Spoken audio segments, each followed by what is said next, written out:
चन्द्रां हिरण्मयीं लक्ष्मीं जातवेदो महावः तां महावः जातवेदो लक्ष्मीमनपगामिनीं यस्यां हिरण्यं विन्देयङ्गामश्वं पुरुषानहम्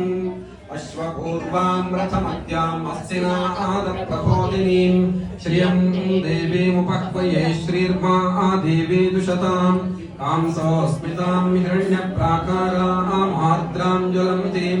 तप्तां तर्पयन्तीं पद्मे स्थितां पद्मवर्णां तामिहोपह्वये श्रियं चन्द्रां प्रभासां यशसा ज्वलन्तीं श्रियल्लोके देवदुष्टामुदाराम् तां पद्मिनीमीं शरणमहं प्रपद्ये अलक्ष्मीर्मे नश्यतां त्वां वृणे आदित्यवर्णे तपसोऽधिजातो वनस्पतिस्तव वृक्षोऽथ बिल्वः तस्य फलानि तपसानुदन्तु मायान्तरायाश्च बाह्या अलक्ष्मीः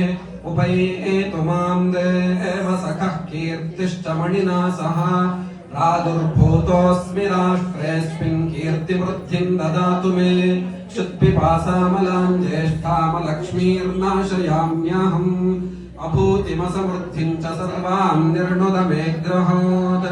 गन्धद्वारां दुरादर्शां नित्यपुष्टां करीषणीं ईश्वरीं सर्वभूतानां तामिहोपह्वये श्रियं मनसः काममाकोतिं वाचः सत्यमशीमहि पशूनां रूपमन्नस्य मयि श्रीश्रयतां यशाः कर्दमेन प्रजा भूता मयि सम्भव कर्दमा श्रियं वासय मे कुले मातरं पद्ममालिनीम् आपसृजं त्वस्निग्धानि चिक्लीत्यवसमे गृहे इच देवीं मातरं श्रियं वासय मे कुले आर्द्रां पुष्करणीं पुष्टिं पिङ्गलां पद्ममालिनीं सूर्यां हिरण्मयीं लक्ष्मीं जातवेदो महावः आर्द्रां यःकरणीं यष्टिं सुवर्णां हेममालिनीं चन्द्रां हिरण्मयीं लक्ष्मीं जातवेदो महावः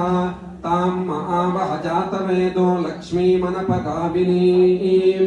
यस्यां हिरण्यं प्रभूतं गावो दास्योऽश्वान् विन्देयं पुरुषानहम् यशुचिः प्रयतो भूत्वा जुहुयादाज्यमन्महम् श्रियः पञ्चदशक्तञ्च ಶ್ರೀಕಾಮಃ ಸತತಂ ಜಪೇತ್। ಎಲ್ಲರೂ ಸಹ ದೇವಿಯಲ್ಲಿ ಪ್ರಾರ್ಥನೆ ಮಾಡ್ಕೊಳ್ಳಿ।